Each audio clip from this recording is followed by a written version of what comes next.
1928 সালে লাহোর এক মিছিলে ইংরেজ বেপরোয়াভাবে লাঠিচার্জ করল।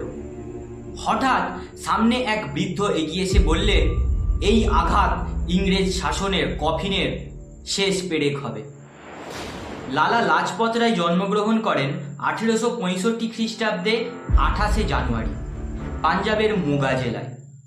তিনি প্রথমে লাহোরের গভর্নমেন্ট কলেজ থেকে ল পড়েন এবং পরে একটি বড় আইনজীবীতে পরিণত হয়।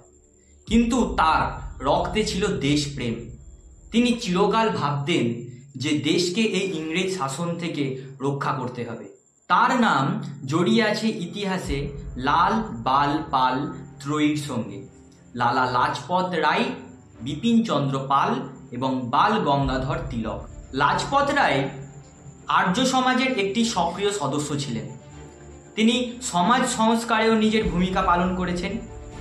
1897 সালে তিনি আমেরিকা যান। সেখানে গিয়ে ভারতের স্বাধীনতার সপক্ষে তিনি জনমত গঠন করেন।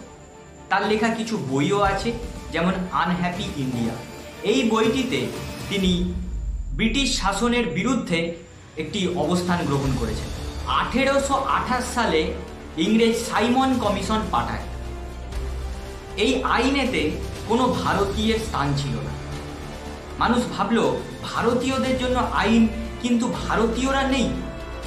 এর বিরুদ্ধে লালা লাজপত রায় একটি শান্তিপূর্ণ প্রতিবাদ মিছিল শুরু করে। এই নিরস্ত্র ও শান্তিপূর্ণ মিছিলের নেতৃত্ব দিচ্ছিলেন লালা লাজপত রায়। সেখানেই ইংরেজ পুলিশ সুপার জেমস স্কট বেপরোয়া লাঠিচার্জ শুরু করে। মাথায় ও বুকে লালা লাজপত রায় খুব গুরুতর যন্ত্রণা পায়। তার বুকে ও মাথায় প্রচণ্ড আঘাত পান তিনি। তার কয়েকদিন পরেই 17 নভেম্বর 1928 সালে তিনি প্রাণত্যাগ করেন।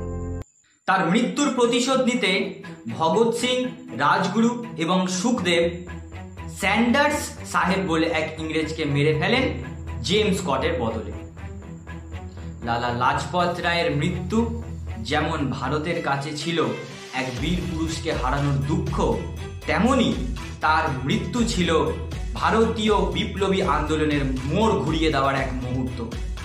15ই আগস্ট স্বাধীনতা দিবসের আগে পর্যন্ত আমরা কিছু ভিডিওর মাধ্যমে আমাদের মহান স্বাধীনতা সংগ্রামীদের কথা মনে করে কিছু ভিডিও বানাবো এবং মনে করব তাদের মহান মহান কীর্তির কথা।